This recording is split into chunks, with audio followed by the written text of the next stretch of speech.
இலங்கைக்கு எதிரான டெஸ்ட் தொடரில் இந்தியாவின் வரலாற்று சிறப்புமிக்க 600வது டெஸ்ட் போட்டியை சுதந்திர தினத்தன்று கேப்டனாக வழிநடத்துவது எனக்கு கிடைத்த மிகப்பெரிய பெருமை என்று இந்திய கிரிக்கெட் அணி தலைவர் சுப்மன் கில் தெரிவித்துள்ளார்.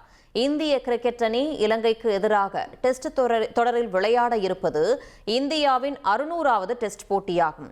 போட்டிக்கு முன் பேசிய கேப்டன் சுப்மன் கில், காயம் காரணமாக விலகிய சாய் சுதர்சனுக்கு பதிலாக தேவ்தத் படிக்கல் போன்ற இளம் வீரர்களுக்கு வாய்ப்பளிக்கப்படும் என்றும், பும்ரா இல்லாத நிலையில் மற்ற பந்து வீச்சாளர்கள் சிறப்பாக செயல்பட இது நல்ல வாய்ப்பு என்றும் தெரிவித்தார். உலக டெஸ்ட் சாம்பியன்ஷிப் இறுதிப் போட்டிக்கு தகுதி பெற இந்திய அணி இந்த தொடரில் வெற்றி பெறுவது மிகவும் முக்கியம் என்றும் அவர் கூறியுள்ளார். இனி செல்லும் இடமெல்லாம் செய்தி. தந்தி டிவியின் வாட்ஸ்அப் சேனலை ஃபாலோ பண்ணினா செல்லருக்கும் இடமெல்லாம் செய்தி.